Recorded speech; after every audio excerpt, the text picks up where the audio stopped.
What's going on, y'all? Grateful for another day. Today, we are going to be going over fair value gaps, and we are going to be talking about what they are, why do they form, and how we use them. This is going to be a series that I'm going to talk about all the different terms that y'all hear me talk about in the videos in my daily journals. I talk about fair value gaps. I talk about ERL, IRL, order blocks, the fib tool. I talk about a whole bunch of stuff. But today we're going to be focusing on fair value gaps. And in the future, I will be making a video on all the other terms that I use just so that y'all are up to date with what they are and how I use them and, why they form and all that good stuff. But today, fair value gaps, let's get this started. All right, so fair value gaps. Today, we're diving into the concept of fair value gaps, understanding why they form, and exploring how we can leverage them in our futures trading strategies. So what is a fair value gap?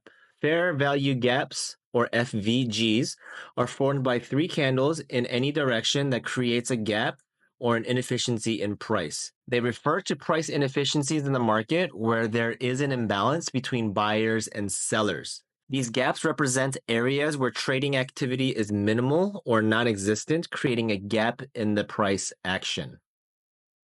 So, why do they form? They form because there is an imbalance of buying or selling. There are two types. There's buy-side imbalance, sell-side inefficiency, or busy, or there is a sell-side imbalance, buy-side inefficiency, or a SIBI. A buy-side imbalance, busy, occurs when there is a significant excess of buying over selling.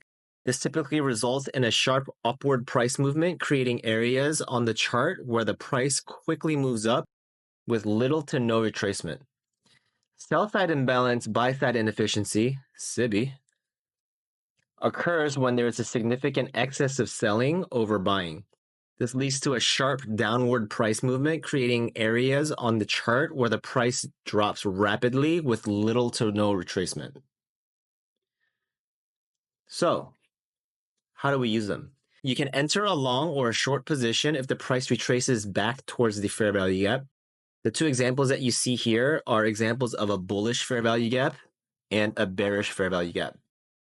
If it is a strong fair value gap, the bodies of the candles will not close over the consequent encroachment of the fair value gap, but sometimes price wants to fill in the entire gap and it can pump up or it can definitely fail, right? So there's no way to tell which fair value gap is going to hold or which is going to fail. It's just something that you've got to keep an eye open for and just use it to your advantage.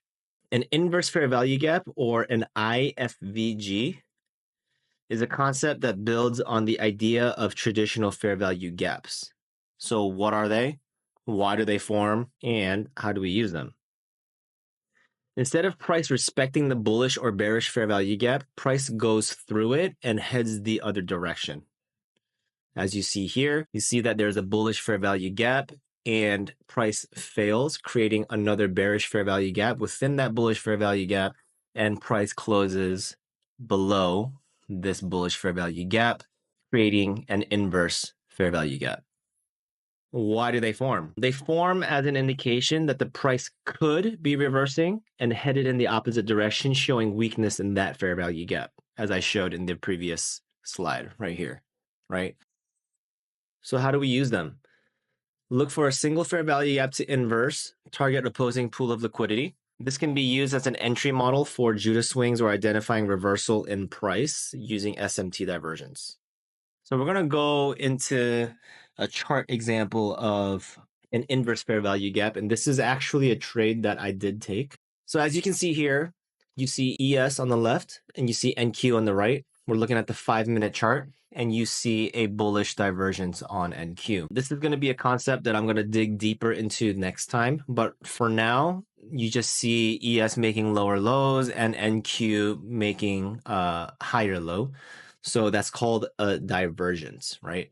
So with that divergence, you could be expecting price, NQ being the stronger ticker because it didn't move down lower, to head up in price. And you can see that it did that right here. It created a bearish fair value gap, price closed above it, creating an inverse fair value gap, came back down, and started pumping up into areas of liquidity. So this example shows an entry using inverse fair value gaps after an SMT divergence form, showing that there's a high probability of a reversal in price happening.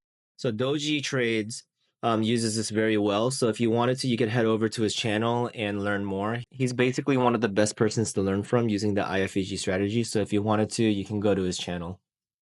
I'll link it in the description below. All right, so we're going to be looking at some chart examples for fair value gaps. Let's look at Friday's price action. So Friday's price action on NQ. I don't know if you all traded it. I traded it. I made some money, but I wasn't very happy with that.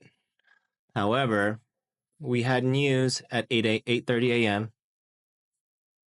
Price took out London low, Judah swing, because of consolidation here. Displaced up, 9:30 open, price headed up, created a bunch of fair value gaps, busies. At 10:20, there was an entry right here. This is a bullish fair value gap that you could have taken an entry on. There's another fair value gap right here that you could have taken an entry on. Right here. All right, so this fair value gap, this is called the busy. Buy side imbalance, sell side inefficiency. As I explained earlier, busies occur when there is significant excess of buying over selling. And this typically results in a sharp upward price movement, creating areas on the chart where price quickly moves up with little to no retracement. So this is basically what that is right here, the busy. Now I'm going to give you an example of an inverse fair value gap. So this is Thursday. This is the day before. This is a prime example of an inverse fair value gap that could have been taken to the downside. There is a singular bullish fair value gap right over here. And this formed after the 8:30 news, where there was a high area of accumulation. So this is already a Judah swing. So number one, you could have expected price to come down. And number two, you see a bullish fair value gap. Number three, you see this inverse, right? Price came back up into this bearish fair value gap, confirming that price is going to head down lower after it inverses this bullish fair value gap. And you could have taken price down low. You can take it price down to Asia low, or you could have taken price down to NYC PM low. And this is actually a trade that I did take on Thursday as well. If you have any questions, leave them in the comments below. Like the video for the YouTube algorithm, subscribe to join me on my journey to 100K, and I will catch you all next time.